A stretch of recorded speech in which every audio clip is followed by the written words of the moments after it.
សួស្តីបងប្អូនកសិករយើងទាំងអស់គ្នាបាទថ្ងៃនេះខ្ញុំមកអាប់ដេតកូនពេញប៉ោះពីសុខភាពពេញប៉ោះនិងការធ្វើជើងហើយនឹងដាក់ទ្រើងបាទអញ្ចឹងថ្ងៃនេះខ្ញុំប្រាប់ពីបងប្អូនរបៀបឥឡូវនេះយើងមកអាប់ដេតកូនពេញប៉ោះទាំងអស់គ្នាសិនបងប្អូនឃើញកូនពេញប៉ោះទាំងអស់នេះទេបាទយើងឃើញកូនពេញប៉ោះទាំងអស់នេះហេតុអីបានដើមរៀងកងុកបែបនេះបាទទាំងអស់គឺខ្ញុំពុតវាទៅអញ្ចឹងទាំងអស់បាទឃើញទេបាទយើងពុតវាទៅអញ្ចឹងទាំងអស់ហើយយើងចាប់ផ្ដើមធ្វើជើងវាយើងដាក់ជីបាទធ្វើជើងដាក់ជីហើយបន្ទាប់មកយើងចងបាទយើងចងប្រយោលទម្លាក់មកបាទចងខ្សែពេញប៉ោះណាបាទអញ្ចឹងខ្ញុំអាប់ដេតបងប្អូនទាំងអស់គ្នាបាទយើងឃើញដើមពេញប៉ោះទម្រង់បែបនេះបាទយើងបានកាត់មែកមួយសាហើយអញ្ចឹងនៅពេលដែលយើងធ្វើជើងគឺយើងលុបវាបាទយើងលុបប៉ុណ្ណេះយើងលុបឲ្យផុតម្ចាស់ទៀតបាទយើងលុបអញ្ចឹងណាបណ្ដាយើងកប់ជីយើងកប់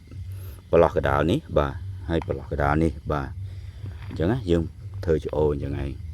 បន្ទាប់មកយើងលុបវាបាទយើងលុបអានេះដើម្បីឲ្យមានឫសថែមអញ្ចឹងទៅពេញប៉ោះកាន់តែរឹងមាំល្អបាទហើយពេញប៉ោះផ្លែបានច្រើនបាទបន្ទាប់ពីយើងលុបហើយយើងត្រូវកាត់មែកនេះចោលបាទយើងកាត់ស្លឹកវានេះចោលបាទហើយបន្ទាប់មកទៀតបាទយើងឃើញកូនពេញប៉ោះយើងចាប់ផ្ដើមចេញប្រឡូកផ្កាបដាហើយបងប្អូនណាបាទយើងឃើញណាដូចគ្នាទាំងអស់ហើយយើងឃើញថាសុខភាពដើមពេញប៉ោះនេះផៅល្អបាទឥឡូវនេះកូនពេញប៉ោះមួយបាទផៅទៅបាទគល់របស់វាណាបាទចឹងបងប្អូនឃើញគល់វាទាំងអស់គឺដូចគ្នាដោយសារយើងបានធ្វើវាអញ្ចឹងឲ្យវាពុតមកអញ្ចឹងទាំងអស់បាទយើងពុតវាមកអញ្ចឹងទាំងអស់ដើម្បីឲ្យវាមានបន្លោះល្អបាទពីមុនយើងទុក4ទឹកដល់ហែកចេះមកវាឡើង6ទឹកហើយបាទអញ្ចឹងដូចគ្នាទាំងអស់អញ្ចឹងបាទចាប់ដើមចេញប្រឡូកផ្កាពេញប៉ោះ cherry នេះបាទខ្ញុំអាប់ដេតជូនបងប្អូនណាហើយយើងក៏ចាប់ដើមធ្វើខ្សែដែរបាទយើងចាប់ដើមដាក់លួសហើយបាទនេះយើងចាប់ដើមទាញលួសហើយបាទទាញលួសនេះយើងប្រើទី1យើងប្រើខ្សែប្រយោលមកដើមបាទតម្លាក់មកដើមបាទខ្ញុំនឹងអាប់ដេតជូនបងប្អូនបន្ទាប់ពីហើយបាទមានន័យថាយើងរត់ខ្សែខាងក្រោមនេះមួយទៀតដោយសារយើងអត់មានកងយើងរត់ខ្សែរាប់នេះបដោយរងហ្នឹងបាទបន្ទាប់មកយើងចងប្រយោលតម្លាក់មកយើងរុំកូនពេញប៉ោះបាទមានថាយើងរុំដើមពេញប៉ោះឡើងឲ្យវាឡើងទៅលើតែម្ដងបាទ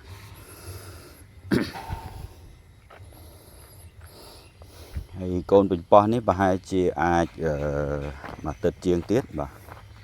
ផ្កាច្រើនមែនតើបា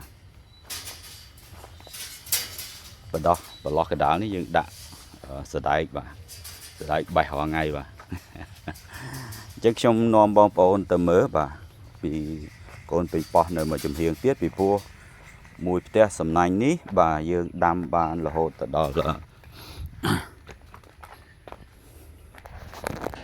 700ដើមជាងបាទចាំតិចបងប្អូនលើកកូនពេញប៉ោះមួយសិនដោយសារវាដួលបាទ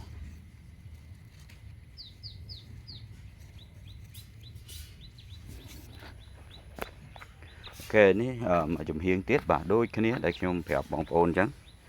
បាទដោយសារខ្ញុំមិនមែន professional ក្នុងការថតរូបទេប៉ុន្តែខ្ញុំអាប់ដេតជូនបងប្អូនបែបនេះបាទឥឡូវយើងឃើញថាផ្កាច្រើននេះចាប់ដើមផ្កាមែនទេណាពេញប៉ោះបាទឃើញបាទចឹងយើងឃើញចាប់ដើមផ្កាហើយបងប្អូនសង្កេតឃើញដើមពេញប៉ោះដែលខ្ញុំធ្វើនេះបាទដាំនេះបងប្អូនឃើញវាដូចគ្នាបាទអានេះដួលដែរតែយើងជិតចងហើយបាទដោយសារវាវែងពេកឃើញសង្កេតឃើញដើមវាទាំងអស់គឺផ្ដេកទាំងអស់មែនណាបាទដោយសារយើងចង់បានបច្ចេកទេសទម្រង់វាបែបហ្នឹងបាទដូចគ្នាទាំងអស់គឺដើមផ្ដេកទាំងអស់បាទ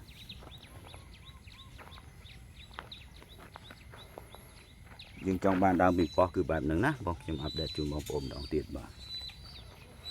ហើយយើងឃើញថាសុខភាពដើមល្អមែនតើបាទផៅបាទ